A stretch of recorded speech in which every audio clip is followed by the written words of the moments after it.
Hi, this is Amit, and today we are going to learn chess strategy from one of the game played between Benko and Najdorf at Los Angeles in 1963. This is also a perfect example of positional chess maneuvering.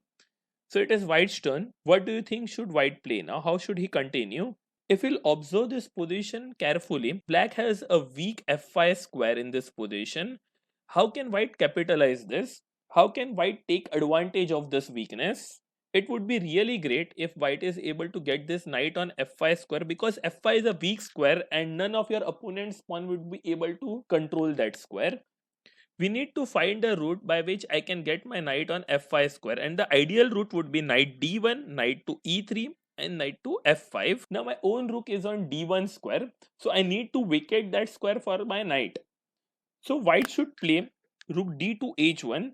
Now I'm doubling on h file, which is basically attacking opponent's king side. At the same time, if you can see, I'm vacating the square for knight such that I can follow up with my plan. So Black played knight to g6 and White continued with his positional maneuvering of knight d1, knight e3 and then knight to f5. Okay, and Black played rook to f8. After this, what do you think? How should White continue in this position? As you can see that I have already capitalized one of the weakness. Now there is another weakness in Black's position, and that is his king. His king is bit weak and we have already doubled our rook on h file. We have a knight on f5 which is again attacking Black's king side. How can I increase the attack? There is one element which is still not participating in attack, and that is our own queen.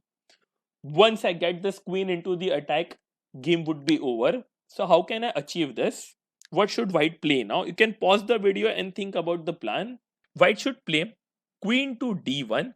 Now the idea is to sacrifice the pawn by playing pawn to f4, and then White wants to play queen to h5. So Black played f6 and White sacrificed his pawn, but Black had an opportunity to play knight to f4 and stop this queen from coming to h5, but still it doesn't matter.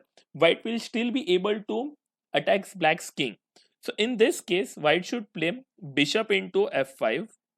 Any pawn captures it, doesn't matter, and then he can play rook to h7. I'm threatening to capture the bishop now. So let's say he moves his bishop on e5, and now White can play queen to g1 such that he can come on h2. Black plays any move. Let's say he vacates the square for king by playing rook to e8 such that he can play king f8, and this position is White to play and win. White should play rook to h8 check, and he can sacrifice his rook, where Black is forced to capture this rook with the bishop, and then White will play queen to h2. I'm threatening queen captures h8 check and mate, and Black has to play bishop to f6 or maybe bishop to e5, and White will play queen to h7 check, king to f8, and now White can sacrifice his whole queen by playing queen h8 check, where Black is forced to capture this with the bishop, and rook captures h8 is check and mate. As you can see, g7 and e7 square is been controlled by my knight, and g8 and f8 square has been controlled by my rook, so it's a check and mate. Here Black played pawn to f6, so White sacrificed his pawn by playing f4 as he wants to play queen to h5 such that he can participate on the king side attack now. So queen h5 is also a threatening queen captures knight. Black played knight to e5, he saved his knight. Let's assume if he captures the bishop. In this case, White can win the game easily by playing queen captures g6, and Black plays any demo, it doesn't matter. Let's say he plays g captures f2, then White will play rook h8 check and mate.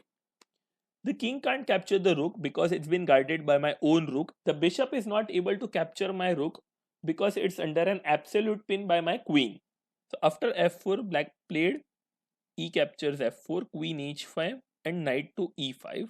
White played queen h7 check, king to f7, and he captured opponent's bishop. Queen captures g7 check. The only move is king to e8.